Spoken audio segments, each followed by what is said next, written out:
안녕하세요. 최재호입니다. 저의 이야기를 들려드릴게요. 은행에서 38년을 일하고 정년퇴직을 맞은 날, 동료들이 준비해준 송별회에서 눈물이 핑 돌았습니다. 최 과장님, 정말 수고 많으셨습니다. 젊은 후배들의 인사를 받으며 뿌듯함이 밀려왔어요. 집으로 향하는 지하철에서 창밖을 바라보며 생각했습니다. 이제 정말 자유로워졌구나. 38년간 새벽 6시에 일어나 출근하던 일상에서 벗어났으니까요. 집에 도착하자 선영이가 웃으며 맞아주었습니다. 고생 많았어요, 여보. 그날 저녁 우리는 오랜만에 술잔을 기울이며 미래를 이야기했어요. 이제 여행도 가고 손주들과도 더 많은 시간을 보낼 수 있겠네. 선영이도 고개를 끄덕였습니다. 그때만 해도 황금빛 노후가 기다리고 있다고 믿었어요. 퇴직금으로 집을 정리하고 건강을 챙기며 평생 못 해본 취미생활도 해보자고 다짐했습니다. 아, 그때의 설렘이란 아침에 알람 없이 눈을 뜨는 것만으로도 행복했어요. 하지만 그 행복은 생각보다 오래가지 못했습니다. 불과 며칠 만에 현실의 벽에 부딪히게 될 줄은 몰랐거든요. 그래도 그 순간만큼은 정말 행복했습니다. 새로운 인생의 시작이라고 생각했으니까요. 집에 돌아온 지 사흘째 선영이의 표정이 달라지기 시작했습니다. 여보, 하루 종일 집에만 있지 말고 뭐라도 해요. 처음엔 농담인 줄 알았어요. 하지만 며칠이 지나면서 그 말투가 점점 날카로워졌습니다. 남편이 은퇴하니까 집이 감옥 같네. 아침에 커피를 마시며 신문을 보고 있는데도 자꾸 뭔가 하라고 재촉했어요. 38년간 밖에서 일하느라 집안일은 모두 선영이 몫이었는데 갑자기 제가 집에 있으니 영역 침범 같은 느낌을 받았나 봐요. 텔레비전을 보려고 해도 낮에 무슨 TV냐며 채널을 돌려버렸고 차 한잔 하면 놀지만 말고 돈이라도 벌던가 의미 있는 일을 해라고 했습니다. 가장 황당했던 건 화장실에 오래 있었을 때예요. 변비약이라도 먹어, 너무 오래 있잖아. 제가 뭘 해도 틀렸고 안 해도 틀렸어요. 밤에 잠자리에 누워 천장을 바라보며 생각했습니다. 내가 뭔가 잘못하고 있는 건가? 평생을 함께 산 아내인데 왜 이렇게 불편해하는 걸까요? 혹시 제가 너무 급작스럽게 일상을 바꿔서 그런 건 아닐까 싶어서 조심스럽게 행동해 봤지만 상황은 나아지지 않았습니다. 선영이에게 인정받고 싶어서 집안일을 도우려고 했어요. 설거지를 하면 그렇게밖에 못해요. 그릇에 물때가 그대로 있잖아요. 빨래를 널면 옷이 다 구겨져요. 제대로 털어서 널어야지. 청소를 하면 구석구석 안 닦였네. 대충 하지 마요. 어떤 일을 해도 만족하지 못했어요. 처음엔 서툴러서 그런가 보다 하고 더 열심히 했습니다. 유튜브를 보며 집안일하는 법을 배우기까지 했어요. 하지만 실력이 늘어도 인정받지 못했습니다. 함께 산책이라도 해보자고 제안했을 때는 더 심했어요. 시간 낭비 말고 집안일이나 제대로 해요. 나 혼자 다 하는 것도 벅차요. 대화를 시도해도 지금 바쁘니까 나중에 해요라는 대답만 돌아왔습니다. 점점 대화 자체가 줄어들었어요. 아침 인사도 형식적이고 식사 시간도 조용했습니다. 제가 뭔가 말을 꺼내면 귀찮다는 표정을 지었거든요. 내가 가족에게 짐이 되고 있나? 이런 생각이 들기 시작했습니다. 함께 살아온 40년의 세월이 무색해졌어요. 존중받지 못한다는 건 이렇게 마음을 아프게 하는 일인 줄 몰랐습니다. 매일매일이 위축되어 갔어요. 손주 은서의 5번째 생일이었습니다. 딸 은지와 아들 민호 가족이 모두 모여 오랜만에 북적이는 집안이었어요. 저는 손주들과 놀아주며 즐거운 시간을 보내고 있었는데 선영이가 또 시작했습니다. 자기 아버지 좀 봐라. 집에 있어도 쓸모없이 놀기만 해. 자식들 앞에서 이런 말을 하니까 얼마나 창피했는지 모릅니다. 은지가 엄마, 그런 말씀 마세요 라고 했지만 선영이는 멈추지 않았어요. 진짜 답답해 죽겠어. 남편이 은퇴하니까 집이 감옥 같다니까. 민호도 어색하게 웃으며 아버지도 적응하시느라 힘드실 거예요 라고 둘러댔지만 분위기는 이미 어색해졌습니다. 그때 은서가 천진난만하게 물었어요. 할아버지는 왜 맨날 혼나? 순간 정적이 흘렀고 저는 얼굴이 화끈거렸습니다. 5살짜리 손녀 눈에도 제가 매일 혼나는 모습이 보였던 거예요. 자식들은 더 이상 뭐라고 해야 할지 몰라 하며 주제를 돌렸지만 제 마음은 이미 산산조각이 났습니다. 평생 가장으로서 존중받으며 살아온 제가 이제는 가족들 앞에서 웃음거리가 되고 있다는 현실을 받아들이기 힘들었어요. 그날 밤 잠들지 못하며 생각했습니다. 내가 뭘 잘못했길래 이런 대우를 받아야 하나? 그날 이후로 밤잠을 제대로 이루지 못했습니다. 새벽 3시, 4시에 눈이 떠져서는 천장을 바라보며 온갖 생각이 머릿속을 맴돌았어요. 내가 정말 쓸모없는 존재인가? 38년간 가족을 위해 일한 게 이런 대우를 받을 일인가? 화장실에서 거울을 보면 초라해진 제 모습이 한심하게 느껴졌습니다.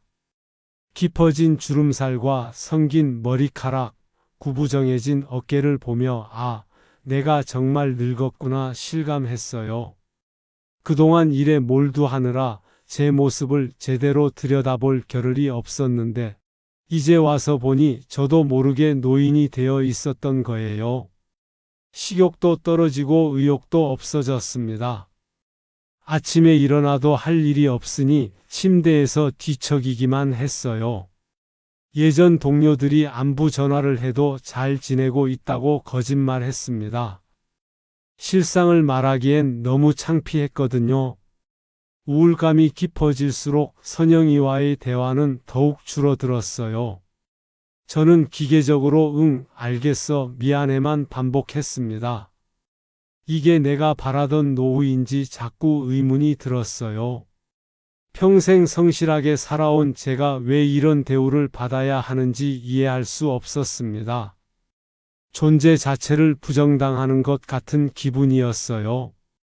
어느 날 동네 도서관에서 시간을 보내다가 우연히 한 권의 책을 펼쳤습니다. 심리학 관련 도서였는데 그 안에 이런 구절이 있었어요. 존중받지 못하는 관계는 결국 영혼을 갉아먹는다. 사람은 누구나 존엄성을 인정받을 권리가 있으며 나이와 상관없이 자신의 행복을 추구할 자격이 있다. 그 문장이 마음 깊이 박혔습니다. 며칠 동안 그 말이 계속 맴돌았어요.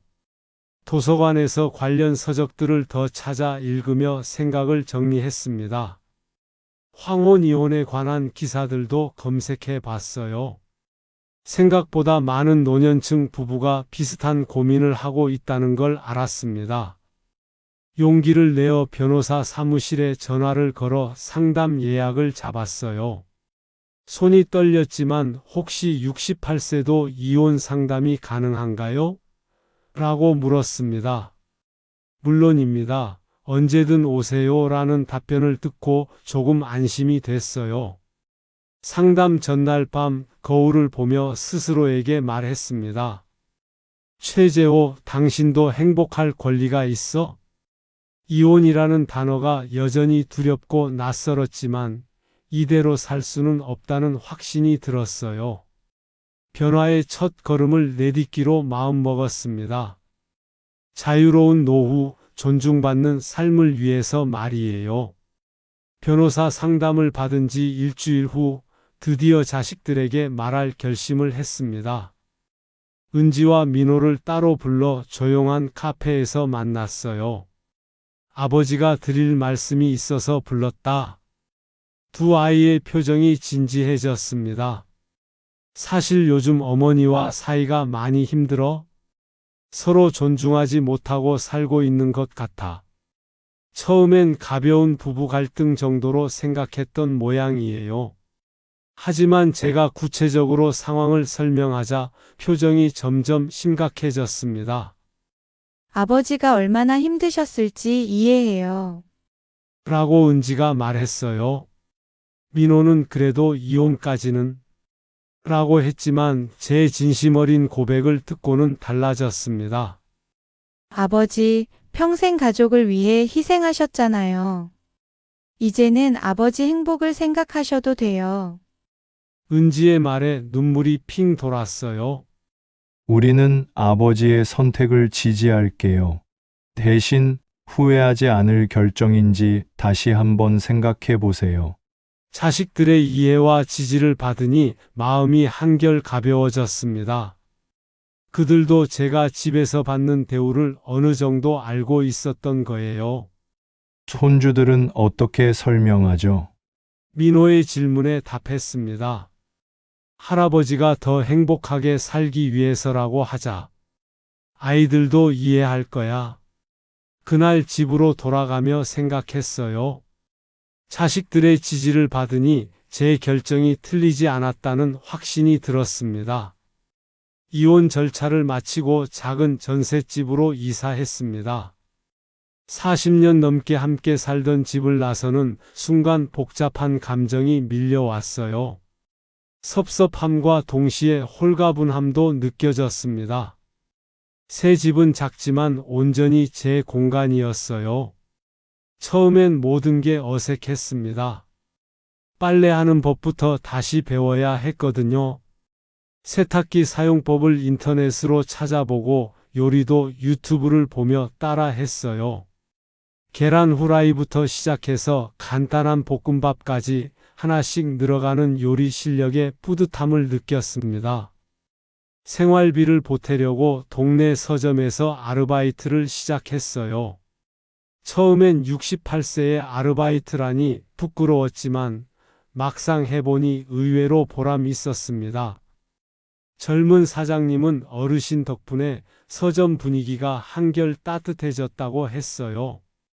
책을 정리하고 손님들과 나누는 짧은 대화 속에서 뜻밖의 활력을 얻었습니다. 이 책 재미있어요? 네, 한번 읽어보세요. 같은 소소한 교류가 제게는 큰 의미였어요. 오랜만에 누군가에게 필요한 사람이 된 기분이었습니다. 집에 돌아와 혼자 저녁을 먹으며 하루를 되돌아보는 시간도 좋았어요. 아무도 잔소리하지 않는 자유로운 시간. 이게 바로 제가 원했던 삶이었습니다. 서점에서 일하다가 미술학원 전단지를 보게 됐어요. 성인 취미반 모집이라는 문구가 눈에 들어왔습니다.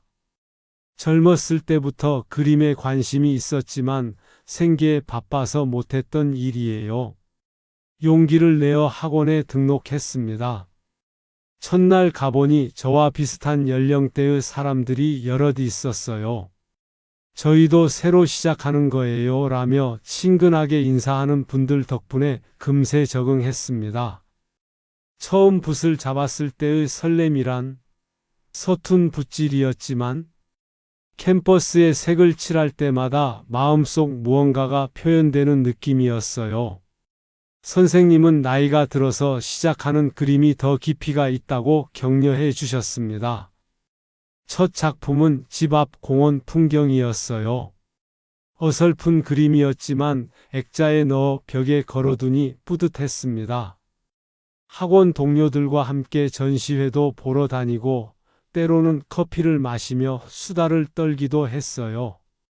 재호 씨, 요즘 표정이 정말 밝아졌네요 라는 말을 들을 때마다 기뻤습니다. 그림을 그리는 시간은 완전히 제 것이었어요. 누구의 눈치도 보지 않고 오직 제 마음대로 색을 칠하고 형태를 만들어가는 시간. 이게 바로 자유였습니다.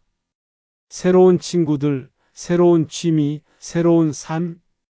68세에 시작한 제2의 인생이 이렇게 풍성할 줄 몰랐어요. 이혼한 지 1년이 지났습니다. 거울을 보니 확실히 달라진 제 모습이 보여요. 주름은 그대로지만 표정이 밝아졌고 어깨도 펴져 있었습니다. 뭔가 활력이 돌아온 느낌이에요. 건강검진을 받았는데 의사 선생님이 작년보다 수치가 많이 좋아졌네요. 뭔 좋은 일 있으셨나요? 라고 물었을 정도예요. 자식들과의 관계도 오히려 더 좋아졌습니다. 이제 제가 먼저 연락하고 손주들과 놀아주러 가기도 해요. 아버지 많이 밝아지셨네요. 라는 은지의 말에 뿌듯했습니다. 선영이와는 필요한 연락만 주고받지만 서로 적당한 거리를 두니 오히려 편해졌어요. 서점 일은 계속하고 있고 그림 실력도 늘어서 이제는 풍경화뿐만 아니라 인물화에도 도전하고 있습니다. 지난주에는 학원 동료들과 함께 소규모 전시회도 열었어요. 제 그림을 보고 멋있다고 말해주는 사람들이 있다니 정말 꿈만 같았습니다. 무엇보다 매일 아침 일어날 때 스스로에게 말할 수 있게 되었어요. 오늘 하루는 내가 원하는 대로 산다. 아무도 잔소리하지 않는 아침, 제가 하고 싶은 일을 할 수 있는 하루하루. 이게 바로 제가 꿈꿔왔던 노후였습니다. 나이가 들었다고 해서 존중받을 권리를 포기할 필요는 없더군요. 용기 있는 결단이야말로 황혼을 빛나게 하는 시작이었습니다. 오늘 사연이 공감되셨다면 구독과 좋아요, 댓글 부탁드리고요. 여러분의 특별한 이야기도 저희 채널에서 전해드릴 수 있도록 사연 많이 보내주세요. 좋은 하루 보내세요. 감사합니다.